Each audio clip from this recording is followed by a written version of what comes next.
টি-20 বিশ্বকাপে আজ মোকাবিলা ছিল বাংলাদেশ বনাম দক্ষিণ আফ্রিকার। এই ম্যাচের আগে পর্যন্ত বিশ্বকাপে তিনবারের সাক্ষাতে তিনবারই জিতেছিল দক্ষিণ আফ্রিকা, আর ওভারঅল টি-20তে ধরলে রেকর্ডটা ছিল দক্ষিণ আফ্রিকার পক্ষে 8-0। কিন্তু দেখার ছিল নিউ ইয়র্কের লো স্কোরিং উইকেটে বাংলাদেশ তাদের ঝামেলায় ফেলতে পারে কিনা। প্রথমে ব্যাট করে 113 রানে অল আউট হয়ে যায় আফ্রিকান সিংহরা। ক্লাসন এবং ডেভিড মিলার ছাড়া কেউ উল্লেখযোগ্য রান করতে পারেনি।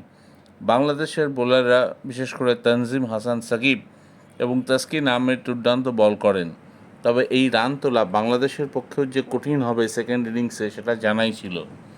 রাবাডা, নোকিয়ার মতো বোলার ছিল দক্ষিণ আফ্রিকার হাতে।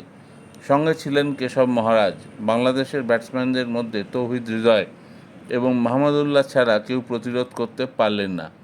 সাকিব থেকে শুরু করে শান্ত, লিটন সবাই সাইকেল স্ট্যান্ডের মতো এলেন আর গেলেন।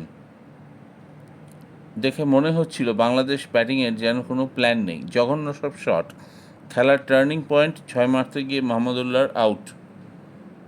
ওই বলটা 6 হয়ে গেলে বাংলাদেশ এই ম্যাচ থেকে জিতেই ফিরতে পারত, কিন্তু ভাগ্য তাদের সহায় ছিল না। 1 ইঞ্চির খেলা ক্রিকেট। দিনের শেষে ভাগ্য বদলালো না টাইগারদের। আফ্রিকান সিংহের কাছে পরাজিত হলো বেঙ্গল টাইগার। এখন দেখার এই ভুল থেকে শিক্ষা নিয়ে বাংলাদেশ কত তাড়াতাড়ি ঘুরে দাঁড়াতে পারে।